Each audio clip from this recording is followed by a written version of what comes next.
Un autre exercice que je fais régulièrement, et là je t'invite à en faire de même, c'est parce que maintenant tu prends conscience qu'il y a des choses qu'on peut faire consciemment dans nos liens relationnels conscients, mais on peut aussi travailler sur ces nœuds inconscients. Et donc là, j'ai découvert, enfin plutôt on m'a transmis, les petits bonhommes allumettes de Jacques Martel. Ça, c'est moi. Et là, 3 personnes. Je commence par leur rendre service, mais il faut que ça soit un truc important. Un truc qu'ils pourraient pas faire tout seuls. Donc je le fais pour eux. Et ils passent le relais en faisant pareil pour 3 personnes. Ça en fait 9. Et là, ça en fait 3 autres. Ça fait 27. Je suis pas très calé en maths, mais ça peut grossir très vite, vous savez. C'est trop long.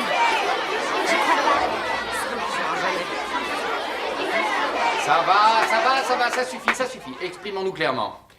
Oui? Elle est géniale, son idée. Sean? C'est débile. Adam? Mais tout repose sur la confiance. On peut pas faire confiance aux gens. Et alors? À toi, on peut pas. Trevor, la classe a l'air de penser que votre idée est un peu trop utopique. Vous chercherez ce mot dans 1 minute. Genre... un monde parfait. Donc, Donc, comment cette idée vous est-elle venue? je trouve... Que tout est dégueulasse. Il vous a dit que c'est ce qu'il pense? On a eu des tas de discussions. Ouais. Mais faut surtout pas vous inquiéter. Je vais lui dire qu'on parlera plus tous les deux. Non. Au contraire. Ça vous dirait de boire un café? J'aimerais bien. Ça marche. Donc maintenant, tu prends conscience que nous sommes tous liés. D'accord? Et bien, cet exercice consiste à libérer les nœuds dans notre inconscient. Tout simplement, on commence par se dessiner soi.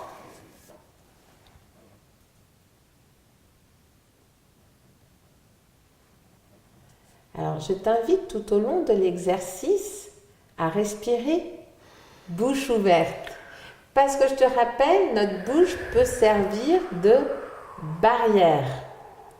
Donc, faire cet exercice bouche ouverte fait que tu mets en place ce processus que tu as envie de te libérer de tout ça. Donc, pour être sûr que c'est moi, je m'identifie.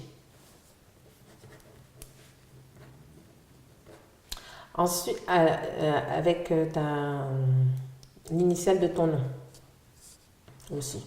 Pour être sûr, même si Isadora ou Naïla ne sont pas des prénoms communs, on s'identifie jusqu'au bout. On est identifié par notre nom et notre prénom. Ensuite, on va matérialiser notre aura, mais ce n'est pas s'enfermer dans une bulle. Donc de la même façon, on la perce de lumière.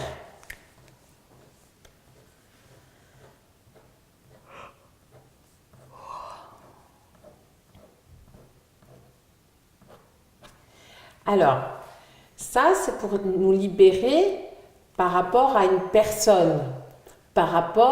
C'est pour libérer toute relation. Donc, même avec nos êtres chers, j'invite à faire cet exercice quand on en a envie pour vraiment épanouir nos relations. Donc, tu peux le faire soit avec moi, soit avec ton compagnon ou qui tu veux, ou quelqu'un avec qui tu as eu une tension pour libérer ces tensions. On peut le faire aussi que la personne soit vivante ou décédée pour vraiment libérer notre relation avec nos défunts. On peut le faire aussi avec nos animaux. C'est vraiment quelque chose parce que nos animaux ressentent notre implication émotionnelle, mais on peut le faire aussi par rapport à une situation. Donc quand c'est une situation que je vais illustrer maintenant, ben, on décide un rectangle et on écrit la situation. Ou sinon, fais-le avec une personne ou un animal, comme ça on aura les deux exemples. Donc moi, ben, par exemple, pour libérer mes relations, je vais le faire avec le film Mieux vivre ensemble, par exemple. Et donc, tu identifies la personne. Et pareil, tu l'entoures de lumière.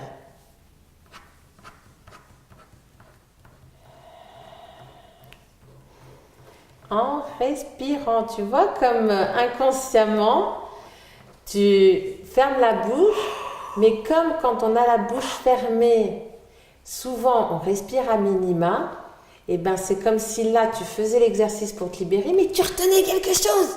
Donc vraiment j'invite et j'insiste sur le fait de respirer bouche ouverte, et tu vois, à chaque fois que tu respires bouche ouverte, que se passe-t-il? Tu bailles. Ça te libère. Ensuite, on symbolise notre relation. Et pareil, on la veut lumineuse, donc on la perce de lumière.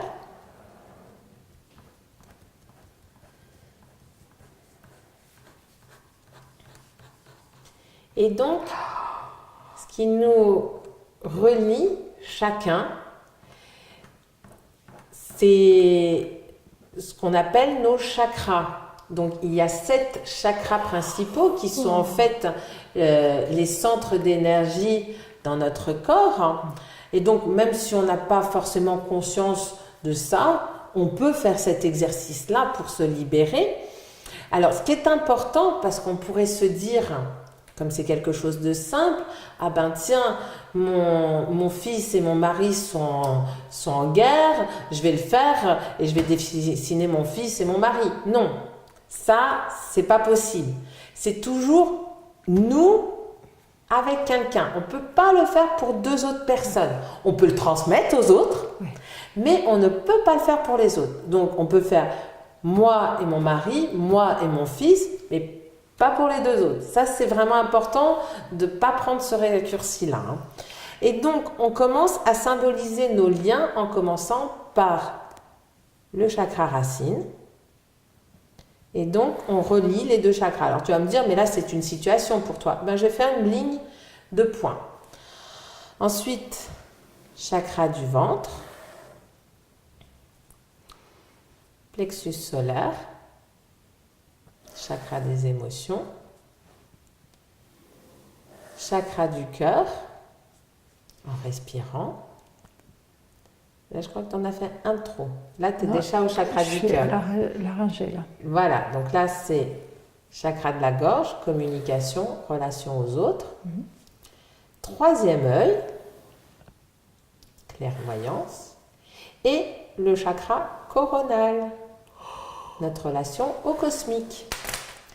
Et comme on veut libérer les tensions qu'il y a dans cette relation pour qu'elle soit épanouissante, de toute manière, une relation est toujours existante. On ne peut pas couper une relation, même quand on a l'impression qu'on tourne le dos à quelqu'un pendant 20 ans, cette relation elle est tout le temps là. Mais là, ce qu'on veut, c'est libérer les liens relationnels. Et donc, le meilleur moyen, c'est de couper pour couper les nœuds. Et on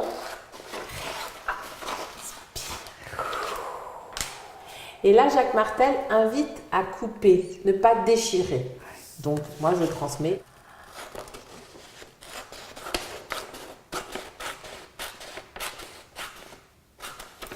Ça y est. Alors, dans ma façon de faire, ce que je fais, c'est d'abord faire, par exemple, le travail d'écriture émotionnelle. Mais quand je fais l'écriture émotionnelle, je fais Tipeee avec, parce que ça me permet juste de remettre la situation, je fais Tipeee. Donc ça, c'est vraiment façonner le gâteau. Donc c'est m'occuper de ce que la situation réveille comme émotion en moi. Et puis, pour vraiment libérer tout ça, je place la cerise en faisant, après avoir fait l'écriture émotionnelle, les petits bonhommes allumettes. Et donc là, entre guillemets, la boucle est bouclée, quoi. Il m'arrive de ne pas le faire. Enfin, c'est comme si on avait plusieurs outils pour t'occuper de ton jardin. Tu as une tondeuse, tu as une élagueuse, et tu fais pas la même chose avec ces différents outils, quoi. Et donc, il y a des personnes, cet outil-là sera plus facile à mettre en place que l'écriture émotionnelle. Ben, comme je dis, déjà faites ça. Ouais. Parce que c'est quelque chose, quand on le fait dans cette conscience-là, pour vraiment se libérer, c'est pour ça que j'invite à mettre en œuvre la respiration bouche ouverte. Même si on accumule plusieurs cerises, ça fait quand même un dessert conséquent. Donc, ne pas s'en priver, ne pas se dire « Ah bah oui, mais j'ai pas fait l'écriture, donc je peux pas faire ça. » Non, ça fait des choses, ça fait pas ce que ça aurait pu faire avec l'écriture émotionnelle. Mais c'est important de connaître les différents outils que nous possédons tous pour justement s'occuper de notre jardin de bonheur. Et les essayer pour se familiariser. Et répéter pour se les ancrer, parce que c'est la répétition qui fait que nous changeons nos habitudes. Donc ça, c'est vraiment important. Comme j'aime à dire, c'est qu'on peut tous redevenir jardiniers pour notre jardin de bonheur. En connaissant les outils, c'est quand même beaucoup plus facile. Moi, dans ce domaine-là, je suis simplement un peu plus spécialisée parce que ça fait quelques années de plus que j'utilise ces outils-là. Mais on est tous équipés de la même façon, quoi.